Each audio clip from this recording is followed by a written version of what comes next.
Welcome to this edition of Security and Compliance Weekly. We're joined on today's show by Dr. Allan Friedman, who is the Director of Cybersecurity Initiatives at the National Telecommunication and Information Administration, or NTIA, which is part of the U.S. Department of Commerce. Allan is going to facilitate a discussion on the concepts of the Software Bill of Materials, or what we affectionately call SBOM.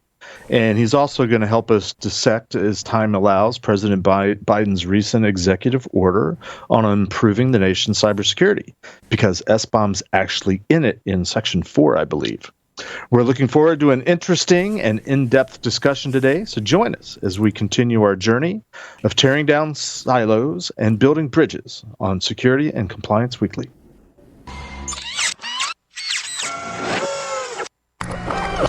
This is a Security Weekly production.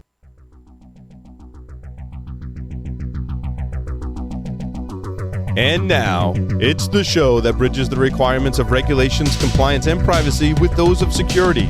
Your trusted source for complying with various mandates, building effective programs, and current compliance news. It's time for Security and Compliance Weekly. The Security and Compliance Weekly crew wants to wish Jeff Mann a happy birthday. Happy birthday, Jeff. Also, PCI.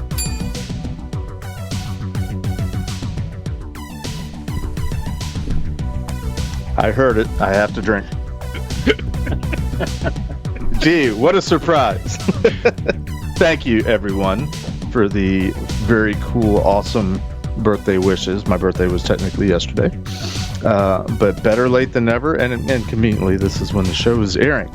Welcome to episode 74 of Security and Compliance Weekly, recorded on May 25th, 2021, the day after the coolest day of the year.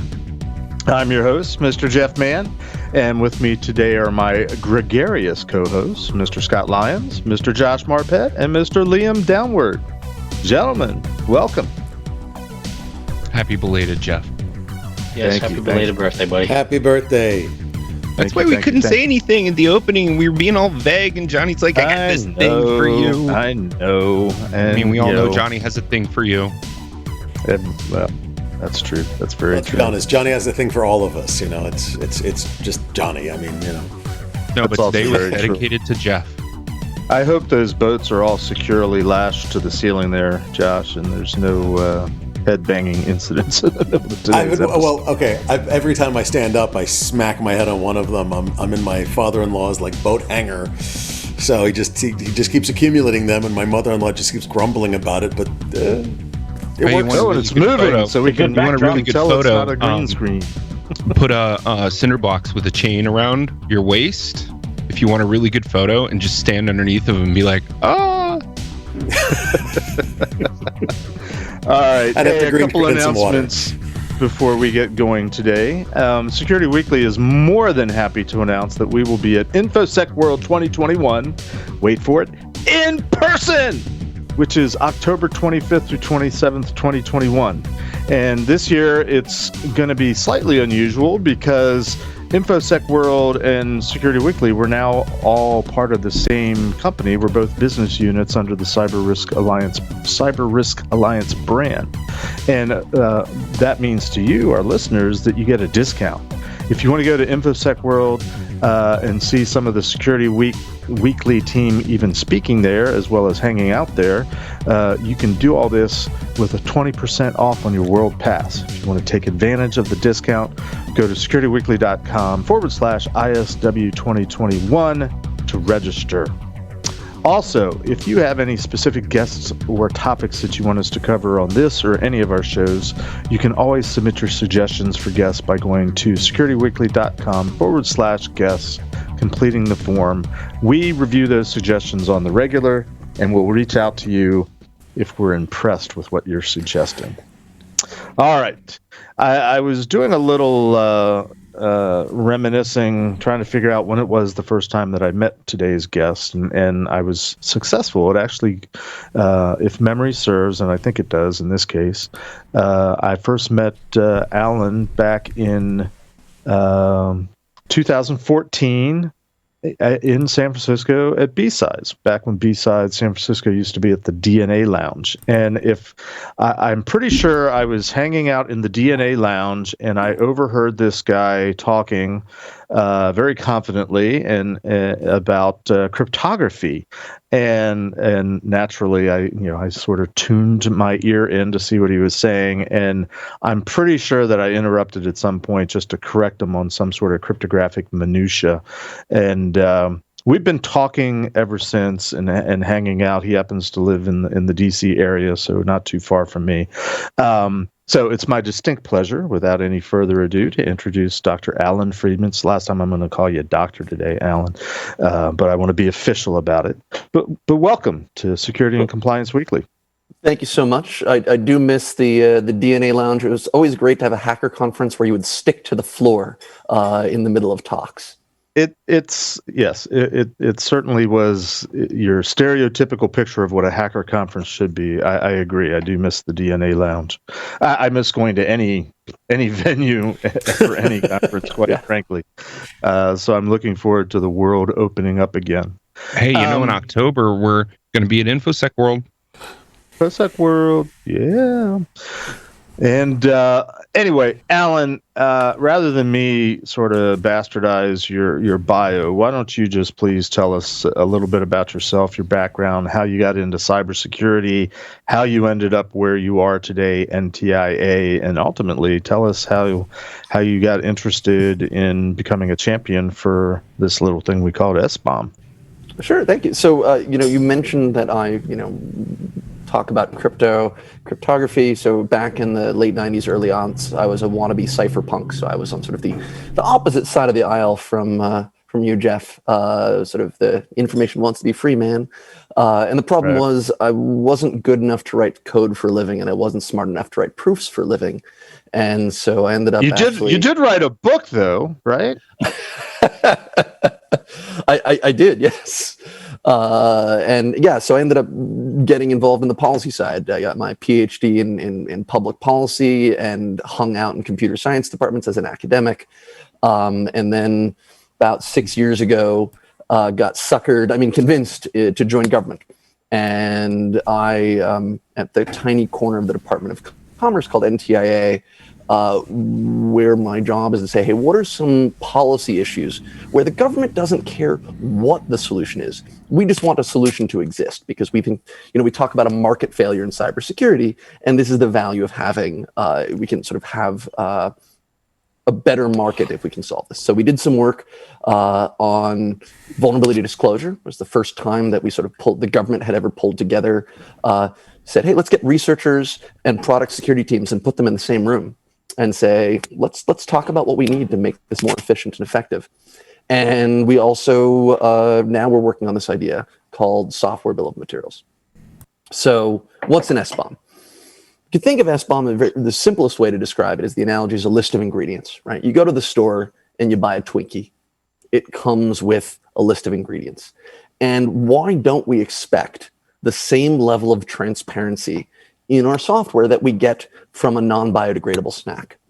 And by the way, the fun kicker here is if you've ever looked at the list of ingredients for Twinkies, it has tallow. And so Twinkies are not vegetarian. And I think, maybe for many of us, that's okay.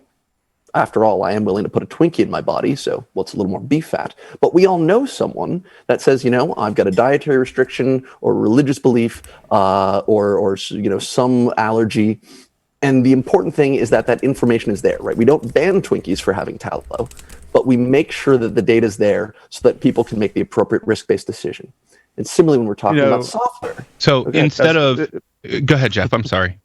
Well, I was going to just a real brief public service announcement. The best way to eat a Twinkie is deep fat fried. Oh God, that's probably why I'm morbidly obese. In for a penny, in for many pounds. Something. Allan, like that. When you look at the thank you for coming on, by the way.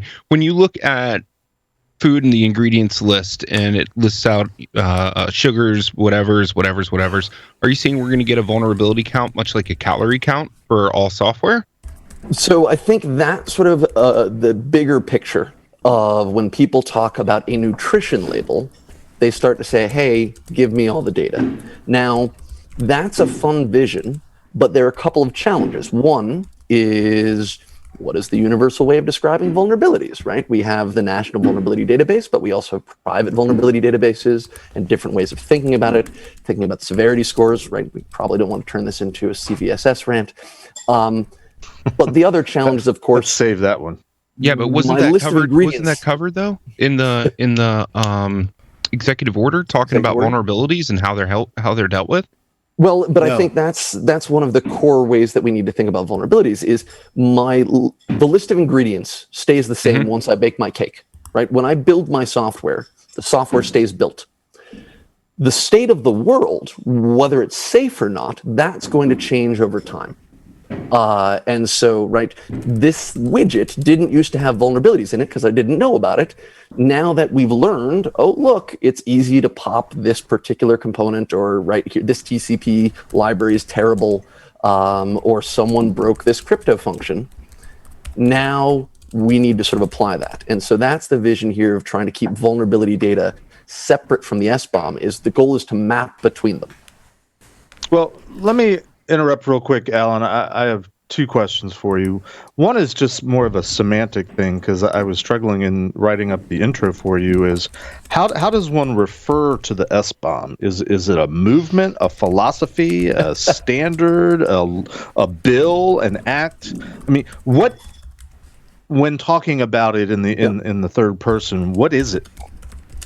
That's a really fun question. It's one of those moments where you're sort of too deep into something to sort of figure out how we talk about it. I think it's a security concept, and we might think of it as a security primitive. So the analogy I like to use is CVE, right? Putting a number on a vulnerability doesn't magically fix the vulnerability, but what it does do is it enables a whole ecosystem of tools and internal policies that allow us to start dealing with it in a little more systematic and organized fashion. And I think the SBOM as a concept is going to move us in that direction, right? It's not a new idea. People like Josh Corman have been talking about this for many, many years. He even sort of worked in putting it into a congressional task force report. Are there a lot of people that like Josh Corman? I mean, like Josh Corman? Josh Corman's a nice guy. Come on. Hey, we had him on the show. He did we did have him on the show. He did okay. I mean, comparatively to some of the other guests that we've had on the show. Josh Corman's a nice guy, and SBOMs are a great idea because they allow manufacturers to create the SBOM, but they allow other people to effectively comment on them and allow other companies to rate them, if you will. And somebody in the Discord said vulnerabilities as nutrition labels, and Jim Gilson pointed out that you can game that in too many different ways. It's an interesting idea. But let me get the other question out of the way, because it is our compulsory question that we refer to here on Security and Compliance Weekly as the hot seat question. And, because we're a show that attempts to build bridges between the security world and the compliance world, we like to ask all of our guests just simply kind of where you fall on what we like to call the security versus compliance continuum. So open-ended question. We're just trying to get a feel for, sort of where you're coming from, what your vantage point is. Allan. That's a fun question, because on one hand, I am very proud of the fact that my little corner of the government is not a regulator. Right? I couldn't tell anyone what to do, even if I wanted to. No one gave me the authority to do that. But I also feel that compliance gets such a bad rap in security, because at a certain point, organizations need to know when they're done. And not enough effort in security focuses on things. My personal passion is cost of measurement.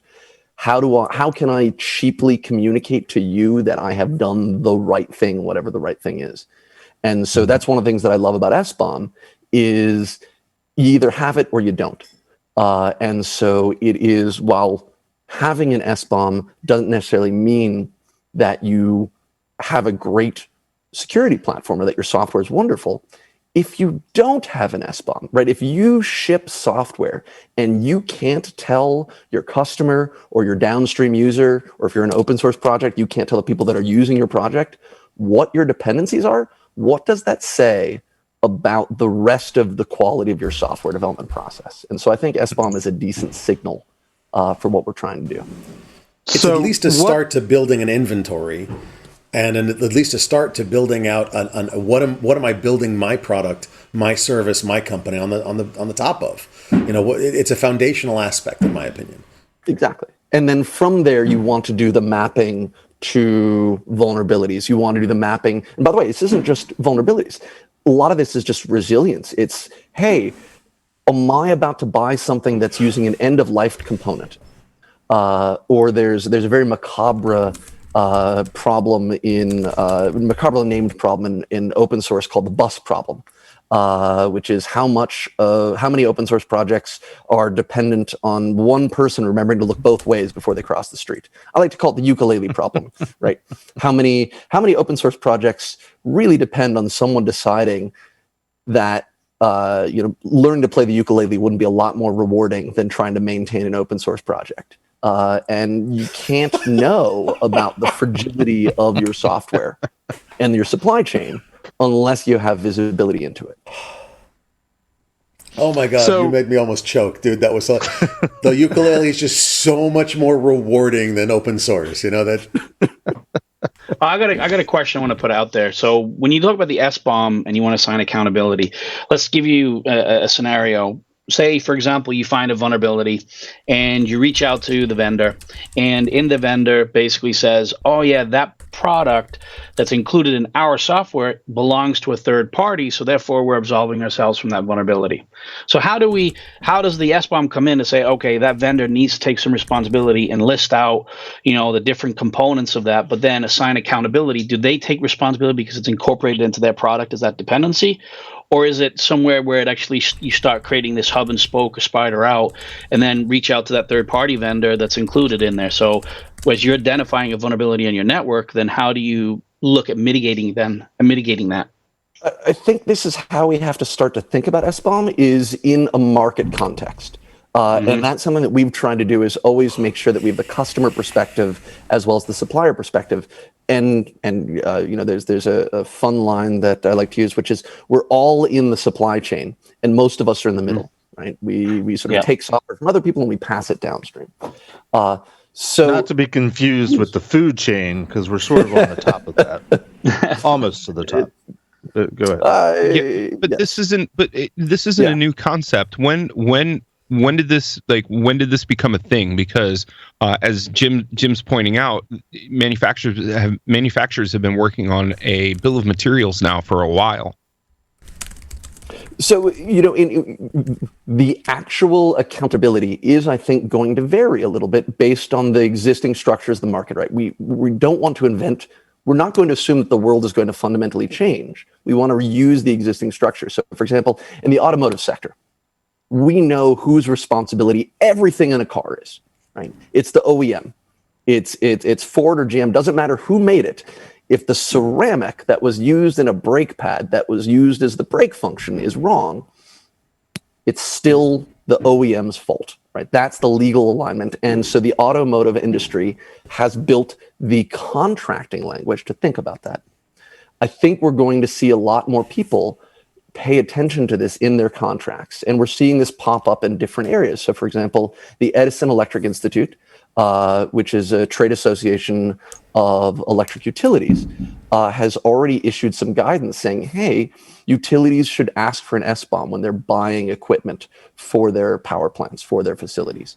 And even that, we've gotten some fun challenges because people have said, yeah, it's not just enough to ask for an SBOM because what is an SBOM? And so now the next step is going to be to say, well, what are the elements of the SBOM? Yeah, I guess I have a couple questions, Allan. And at least in my mind, they're all a little bit woven together. To start with, your comment about being sort of somewhere in the middle of the supply chain, it kind of reminds me, and bear with me, and when I try to make this analogy, when we think about ourselves as human beings existing in the universe, there's the we're sort of in the middle of the infinitely vast, the universe, but also the infinitely small, down to the atomic structure.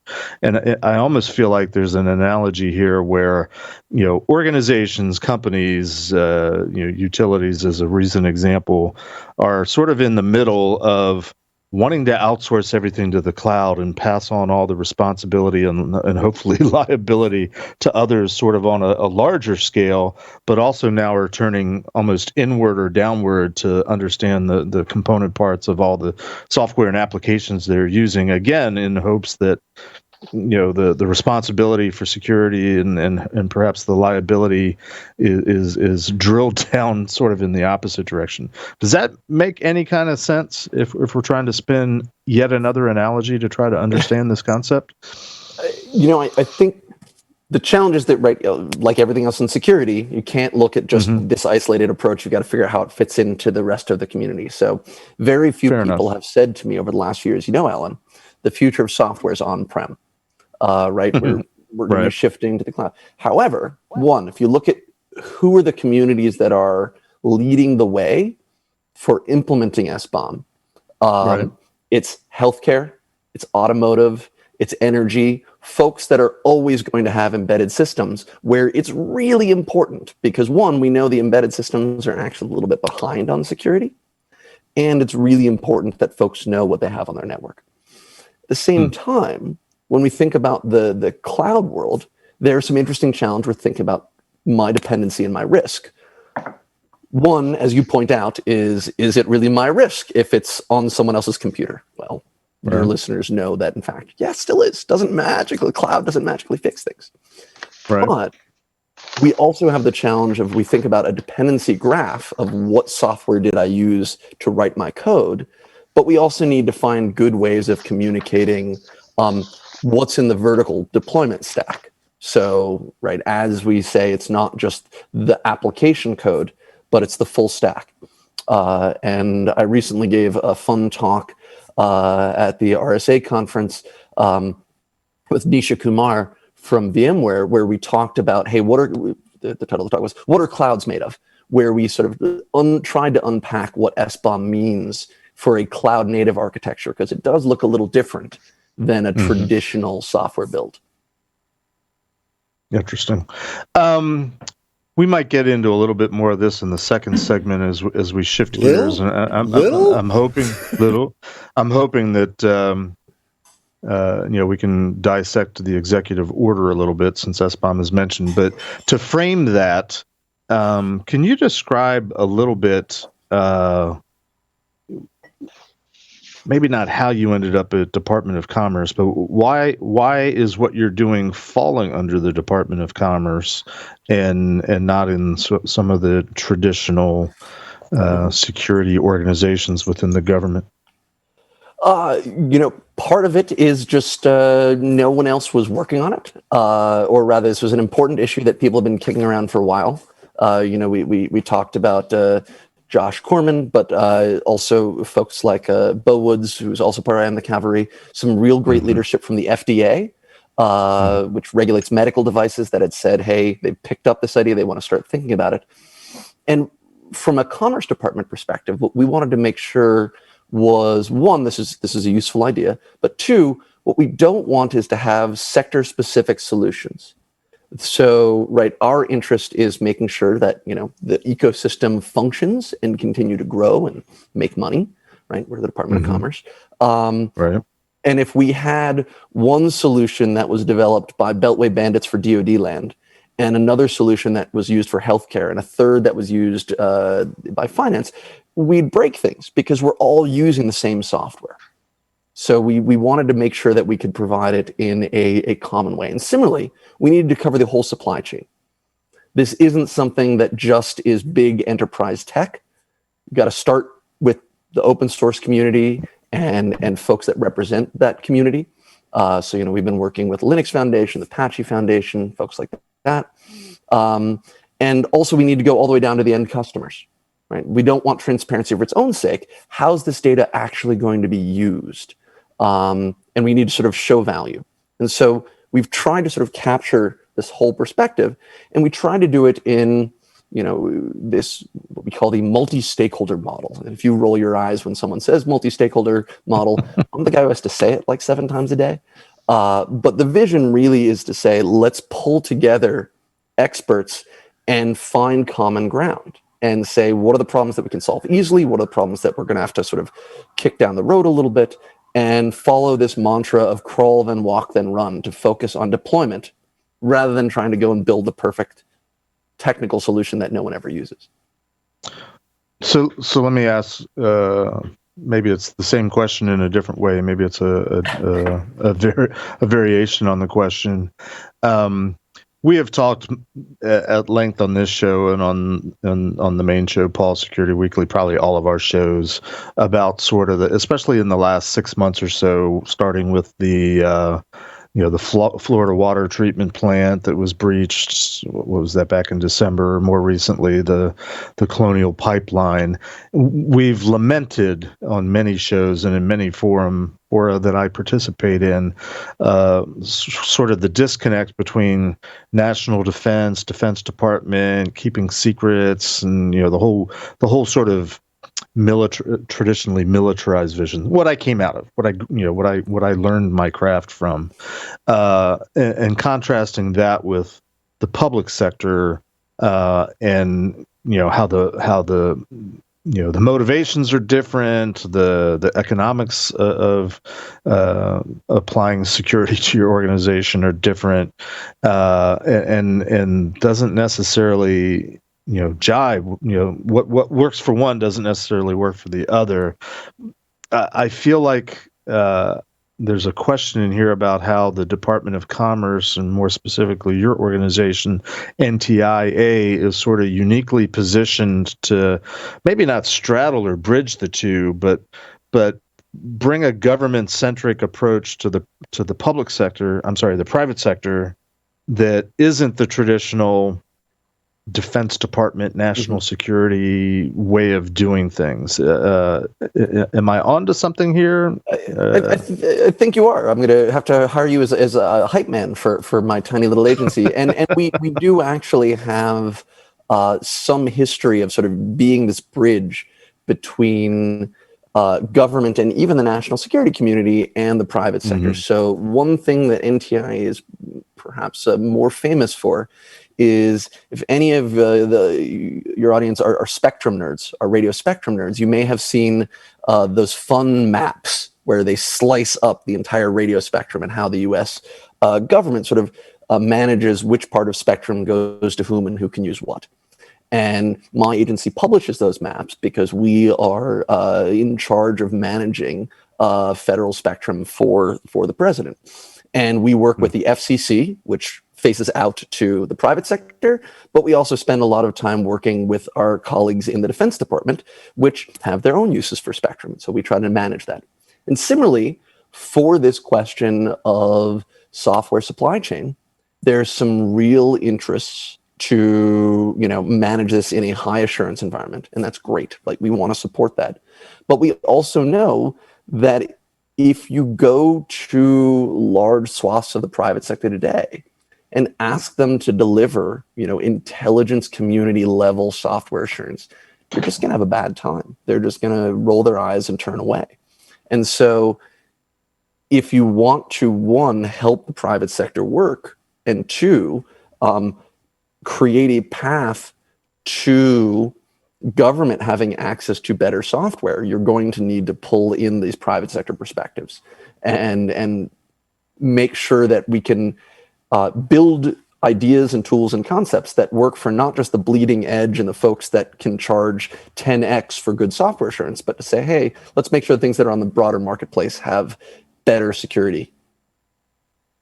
Okay. So, can I just sorry to interrupt you? I realized I got a two-sided question before I forget it, and that's happening a lot lately when I forget things. Number one is, how do you debunk the fear of giving up the secret source if you're going to go and do an SBOM, right? That's question number one. And then number two is, as a company, why would I want to do an SBOM if I'm already doing SOC compliance, which is already proving processes and procedurals and everything else? And why would I add on another layer of potential, another layer of complexity to it by actually having an SBOM. So let's in the compliance side of things, I think it's sort of a lot of it boils down to, wait, you mean this is hard for you? Let's talk about what your process is. And I would put it to you that any discerning customer is going to say, explain to me why this isn't something that falls out of your tooling already. If I'm going to date myself, this is like an extra line in your make file. Right. This is and especially as we move into sort of more CI/CD tools, this is stuff that is being built in now. The data is already there because it's really hard to build software without having the actual components that are used for building. So on the compliance side, I think this is not going to be that heavy a lift. And one of the things that I like to talk about is this is actually something that is going to be easier for smaller and newer companies, right? Most security requirements, CMMC and things like that, we know are going to be more onerous for smaller organizations and newer organizations that are trying to prove themselves. This is the opposite for SBOM, that actually the older you are and the more legacy your processes are, the harder it's going to be to produce this. And there's lots of... I'm sorry, go ahead. Please. Well, I mean, you're absolutely right that the CMMC, this is harder on newer stuff, and for SBOM, it's easier on newer companies because as they build, they can create these SBOMs. There's companies out there that are starting to track SBOMs. There's companies out there that are starting to build SBOMs out of your binaries. So even if you don't build an SBOM for your software, somebody will. Okay, just to be clear. So it's not like you're going to have a choice. Let's be honest. So it's going to be fascinating seeing how companies from brandy new startups to incredibly legacy, been there forever, we're not changing the way we do things, elderly companies, if you will, or very set in their ways companies are going to handle this kind of thing. I just think it's fascinating. And I love the fact that we're starting to see an innovation ecosystem around that, because again, this is one of those moments of coming from the Department of Commerce. We know this is only going to take off if private sector rolls up their sleeves and say, hey, we can make some money doing this. And that gets to, the question of who's asking for it. And we are starting to see some more folks asking for this. And who's also double checking everything as far as the nodes go to make money to host the SBOM. Yep. We have folks that are saying, hey, we'll handle this for you.